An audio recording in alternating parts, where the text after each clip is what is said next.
Gerald, What's up? what's up, birthday boy? Hey, how's it going? How are you feeling? Pretty good now. I mean, it's been a couple minutes since your fight. How'd you feel about your performance? Oh man, yeah, I don't know. It's just felt tired in there.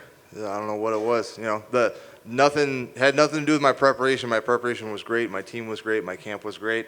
Some days you show up to work and stuff's just not clicking. And unfortunately for me, that involves getting into a fist fight. So it's a little more evident when I have a bad day at work. But can't say it was a bad day because I still won. I figured it out. Started slow.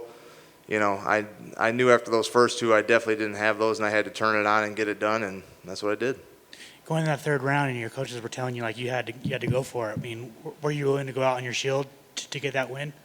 Oh yeah, I mean, from the jump, I was just. I'm sure they looked like the ugliest punches on earth, but I was going forward trying to make something happen and get a hold of them because I knew it was all or nothing. And quite honestly, I probably should have been doing that a lot sooner. But hey, better late than never. That's awesome. I mean, you got my vote, but I think you pretty much locked up comeback fighter of the year. Do you agree with that? I'll take it. Just kind of reflect on that.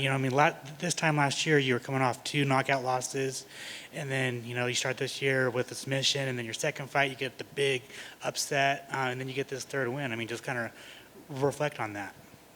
Yeah, MMA is a crazy, unforgiving sport, man. Anything can happen. I got clipped pretty good in my fight with Heinisch, and then after that, I got put out pretty bad.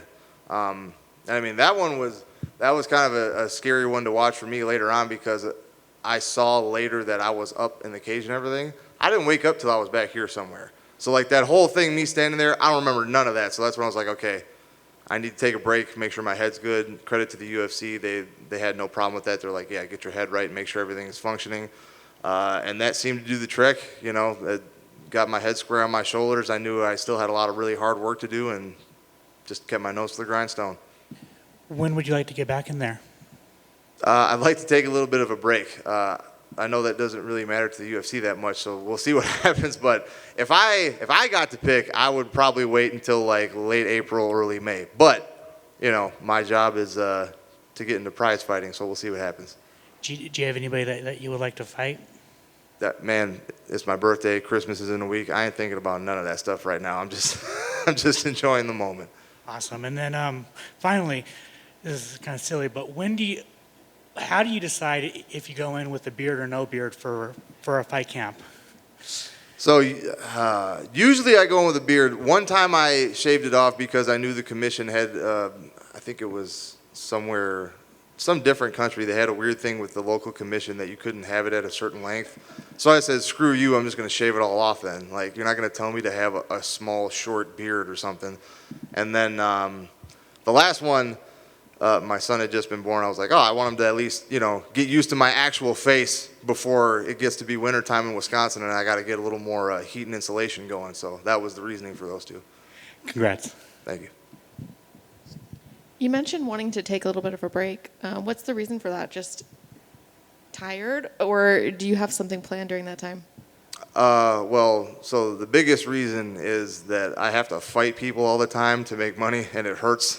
So I want to take a little break for that. But no, in all seriousness, I do have my school, grappling school I want to open up around like mid to late February, and I want to get that going for a couple months before I just, have 2 classes. I'm like, all right, guys, I got to go fight somebody. See you later.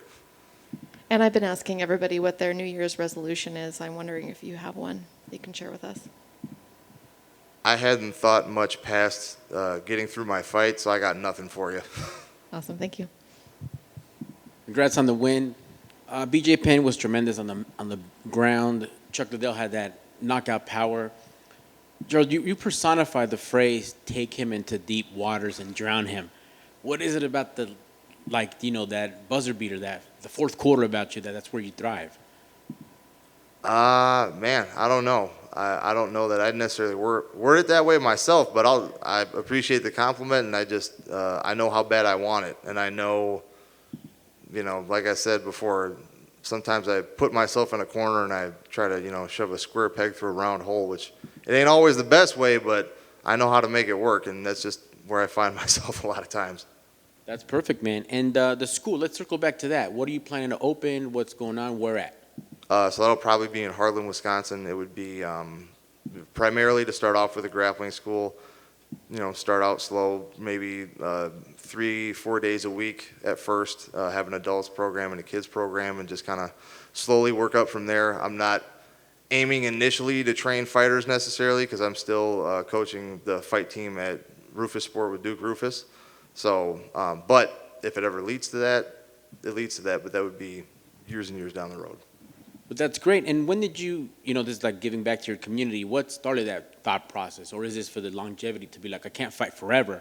This is going to be my retirement plan, if you will? A little bit of both. I really enjoy the sport, and I really enjoy participating and coaching. I've been helping out with the fight team for a little bit now, and it's something I have a real passion for, and I feel like I can really contribute a lot in that arena, because, I don't have necessarily some of the jiu-jitsu accolades that some of the other coaches have, but I can prove that I can do it in fights. And I have a little bit different perspective in that case, and I think that brings something unique to the table. And, even before this, I was going to be a music teacher, so not exactly nothing to do with music, but I'm still teaching, so I really enjoy that. Right on. Well, best of luck with the GM3 Academy, and congrats on the win, my man. Thank you.